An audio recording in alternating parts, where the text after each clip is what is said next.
अगर मैं कहूँ कि महाभारत का सबसे बड़ा दोषी वो नहीं जिसे आपने हमेशा से सबसे बड़ा दोषी माना है, तो क्या आप यकीन करोगे?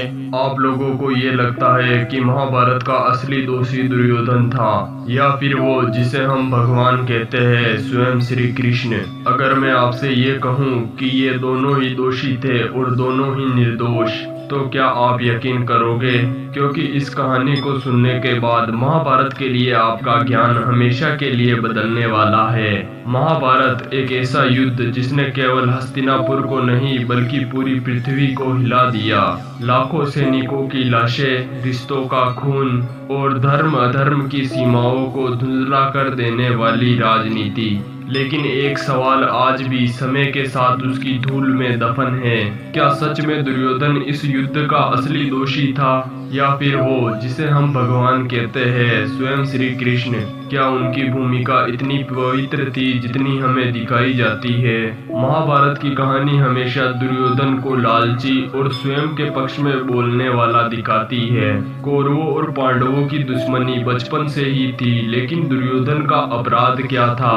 सिर्फ इतना कि उसने अपने राज सिंहासन को बचाने की कोशिश की। उसने जुए में पांडवों को हराया, हाँ ये गलत था।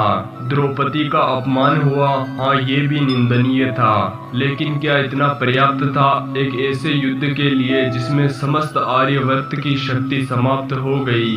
दुर्योधन कहता है, राजनीति में वही जीतता है जो सही होता है, मैं सिर्फ अपना हक बचा रहा हूँ। जबकि श्री कृष्ण कहते हैं, मित्रता के नाम पर उन्होंने पांडवों का साथ दिया, लेकिन क्या वो पूरी तरह से निष्पक्ष थे?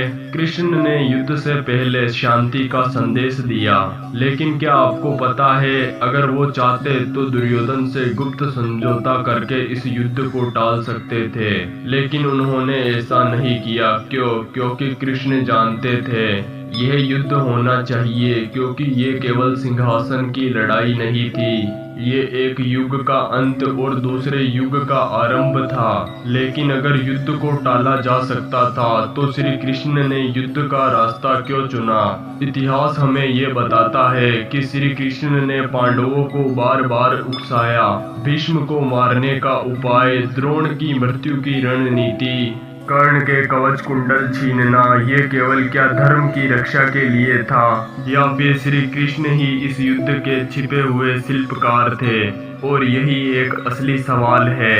अगर दुर्योधन का लोभ इस युद्ध की जड़ था, तो फिर क्या श्री कृष्ण की चालाकियां और रणनीति भी उनकी जिम्मेदारी थी?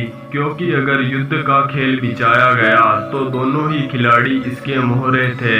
अगर युद्ध सिर्फ दो लोगों के ही महत्वाकांक्षा का खेल था, तो क्या हम लोगों ने हजारों सालों से जो कहानियां सुनी है वो गलत है?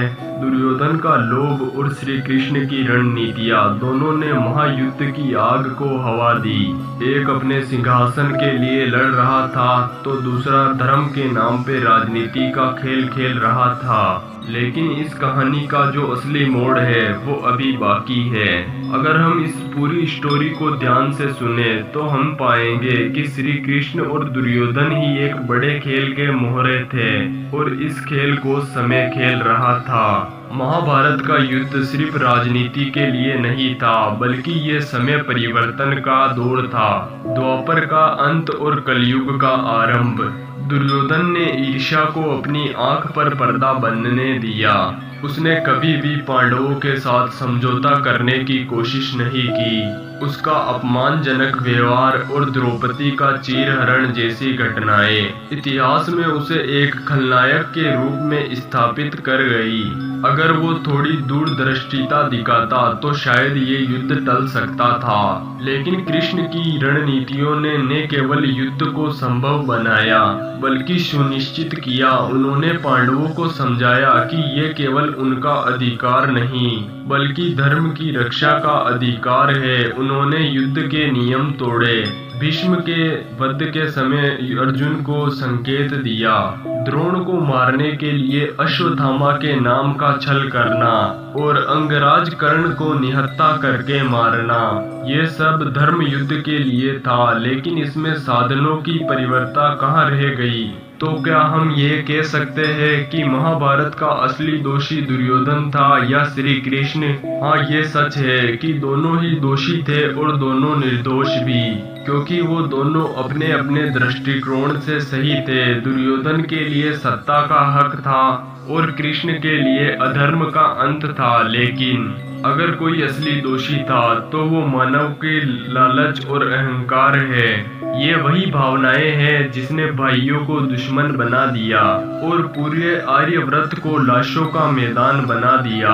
महाभारत हमें ये नहीं सिखाता कि कौन सही था और कौन गलत। ये हमें ये सिखाता है कि लालच, अहंकार और बदला मिलते हैं तो रिश्ते, धर्म और न्याय सब कुछ मिट जाता है। और असली दोषी कोई व्यक्ति नहीं बल्कि वो भावनाएं होती है जो इंसान को अंधा कर देती है। महाभारत का युद्ध समाप्त हुआ, सिंहासन बदल गया, यहाँ तक कि युग भी बदल गया, लेकिन असली दोषी कभी नहीं बदला। वो आज भी जिंदा है हमारे भीतर, जिसका नाम है लालच, अहंकार और बदला। याद रखिए, जब तक लोगों के बीच में ये जिंदा है